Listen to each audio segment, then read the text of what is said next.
presentation Chris is going to give this evening is from the Interpretive Reading Advanced Manual, project number 5, the oratorical speech.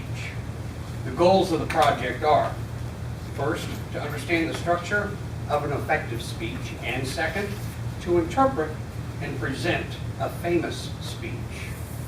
The time for this presentation will be 10 to 12 minutes, and the title of his speech is FDR's First Inaugural Speech to Rally the Nation to Overcome the Depression. The Great Depression from 1929 to 1939 started shortly after the October 1929 Wall Street crash on Black Tuesday, when millions of investors were wiped out and the market dropped 23%. The market continued to decline afterwards. Consumer spending, investing, and industrial output plummeted.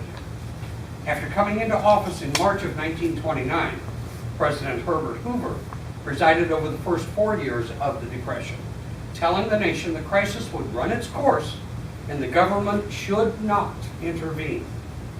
His primary efforts were to aid the failing banks, which were not insured at the time. This had been common practice during other economic downturns dating back into the 1890s. However, his minimalist efforts were too little, too late. During that time, unemployment rose from 3% to 24%. Unemployment peaked in 1933 at 25%. Impoverished, unemployed families often lost their homes, farms, and jobs. Added to that perfect storm of economic and employment issues was the Dust Bowl of the early 1930s that destroyed much of the farming industry in the Midwest, the breadbasket of America. Many people lived in Hooverville shantytowns and often stayed home, ashamed of their poverty. They frequently had no income to buy food, much less pay mortgages. The Depression was also a time for hobos, labor marches, and hunger marches. In 1932, Franklin Delano Roosevelt ran on a platform of relief, recovery, and reform, proposing to extend his efforts as two-time governor of New York, confronting the Depression, to the entire United States. Upon winning the election in a landslide, he gave the following inaugural speech.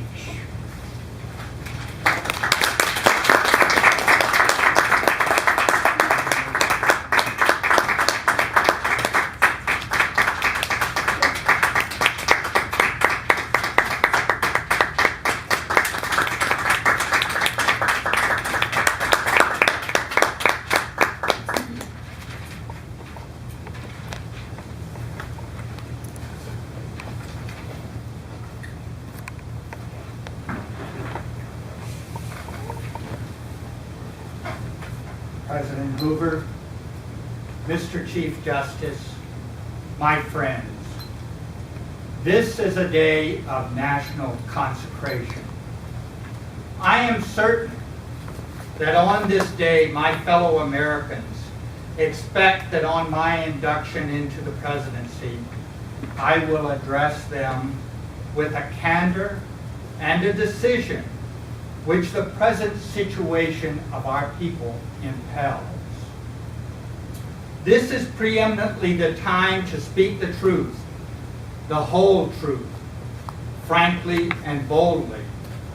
Nor need we shrink from honestly facing conditions in our country today.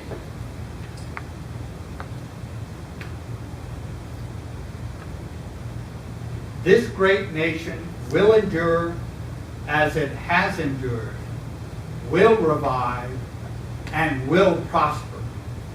So first of all, let me assert my firm belief that the only thing we have to fear is fear itself. Nameless, unreasoning, unjustified terror which paralyzes needed efforts to convert retreat into advance. In every dark hour of our national life, a leadership of frankness and of vigor has met with that understanding and support of the people themselves, which is essential to victory. And I am convinced that you will again give that support to leadership in these critical days. In such a spirit on my part and on yours, we face our common difficulties. They concern, thank God, only material things. Values have shrunk to fantastic levels. Taxes have risen. Our ability to pay has fallen. Government of all kinds is faced by serious curtailment of income. The means of exchange are frozen in the currents of trade. The withered leaves of industrial enterprise lie on every side. Farmers find no markets for their produce, and the savings of many years into thousands of families are gone. More importantly, a host of unemployed citizens face the grim problem of existence, and an equally great number toil with little return. Only a foolish optimist can deny the dark realities of the moment.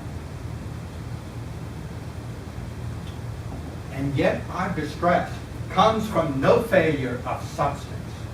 We are stricken by no plague of locusts. Compared with the perils which our forefathers conquered, because they believed and were not afraid, we have still much to be thankful for. Nature still offers her bounty, and human efforts have multiplied them. Plenty is at our doorstep, but a generous use of it languishes in the very sight of the supply. Primarily, this is because of the exchange of mankind's goods have failed. Through their own stubbornness and their own incompetence, have admitted their failure and have abdicated. Practices of the unscrupulous money changers stand indicted in the court of public opinion, rejected by the hearts and minds of men. True, they have tried, but their efforts have been cast in the pattern of an outworn tradition. Faced by failure of credit, they have produced only the lending of more money. Stripped of the lure of profit by which to induce our people to follow their false leadership, they have resorted to exhortations, pleading tearfully for restored confidence. They only know the rules of a generation of self-seekers. They have no vision, and where there is no vision, the people perish. Yes, the money changers have fled from their high seats in the temple of our civilization. We may now restore that temple. The measure of that restoration lies in the extent to which we apply social values more noble than mere monetary profit. Happiness lies not in the mere possession of money. It lies in the joy of achievement, the thrill of creative effort. The joy, the moral stimulation of work no longer must be forgotten in the mad chase of evanescent profits.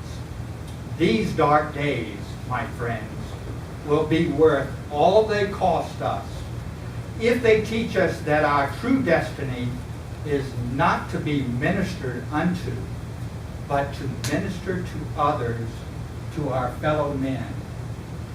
Recognition of that falsity of material wealth as a standard of success goes hand in hand with the abandonment of the false belief that public office and high political position are to be valued only by the standards of pride of place and personal profit.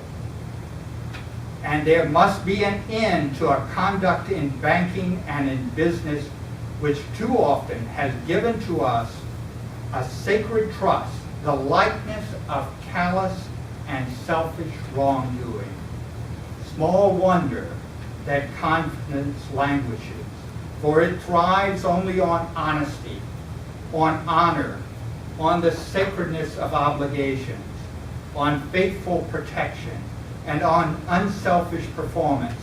Without them, it cannot live. Restoration calls, however, not for changes in ethics alone. This nation is asking for action, and action now. Our greatest task is to put people to work. This is no unsolvable problem if we face it wisely and courageously. It can be accomplished in part by direct recruiting by the government itself, treating the task as we would treat the emergency of war, but at the same time, through this employment, accomplishing greatly needed projects to stimulate and reorganize the use of our great natural resources. Hand in hand with that, we must recognize the overbalance of population in our industrial centers. Yes, the task can be helped by definite efforts to raise the values of agricultural products and with the power to purchase the output of our cities. It can be helped by preventing realistically the tragedy of the growing loss through foreclosure of our small homes and our farms. It can be helped by insistence that the federal, the state, and the local governments act forthwith on the demand that their costs be drastically reduced. It can be helped by unifying of relief efforts, which today are often scattered, uneconomical, unequal. It can be helped by national planning for and supervision of all forms of transportation and of communication and other utilities that have definitely a public character. There are ways in which it can be helped, but it can never be helped by merely talking about it. In this dedication of a nation, we humbly ask the blessing of God. May He protect each and every one of us. May He guide me in the days to come. In verity, that is my consecration, Madam Toastmaster.